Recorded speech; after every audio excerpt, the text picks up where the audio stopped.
lalpa i oma wangin kan lo me hallelujah lalpa tun huna hian nang min om puya wangin hne la lom thu kan on soya om zong zong an ral huna po lalpa kan ta nai oma wangin hne la lom thu kan on soye lalpa tun huna hian ro puina turin eng kim nei la helai muna hian lalpa nang ini man ruwa hiron mang le la lalpa heti mai chon eng mak an nei lo se shet kha iti nun na le lalpa nang inai om puina tel lo chuan kan ori te kan zai ri te lalpa mi ta tan mal som na ni tak tak thei lo chu wangin lalpa nang in khongai takin tun huna min on ti nun sak la lalpa nang ron in puang chuak ang che chung chui suami kan dile amen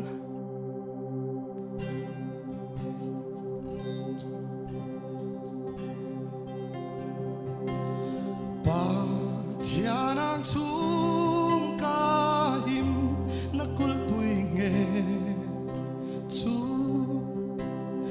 mang an ni ka bit na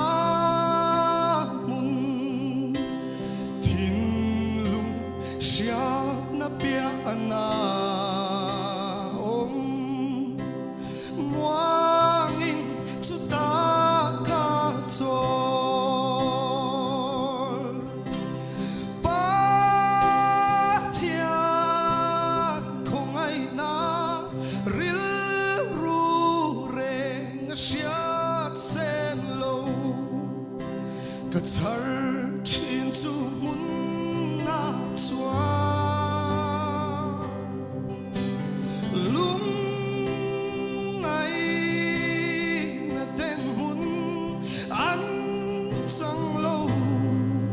ta chuan van ka tem lo thi lal pa chu ka rin na ka chol na mun him rin mang alem ti mual pho tu ka ti tel lo không ai thong pe ring in chu ta ka cho pa thian không ai na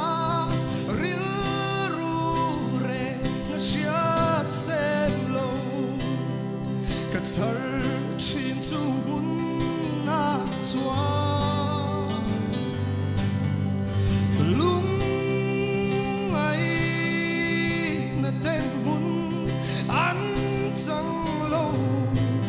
ta chuan van ka tem lo chi eng kim ma ka eng kim ka mu china chuan thil eng kim ka ta alo ni om zong zong an ral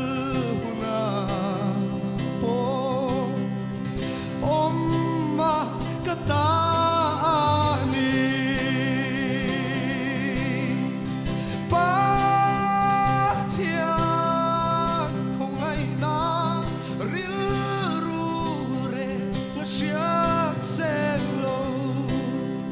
ka char chin chu mun na chwa lung ai na ten mun an chang lo ta chuan van ka tem lo chi ta chuan van ka tem lo chi del paro pui berose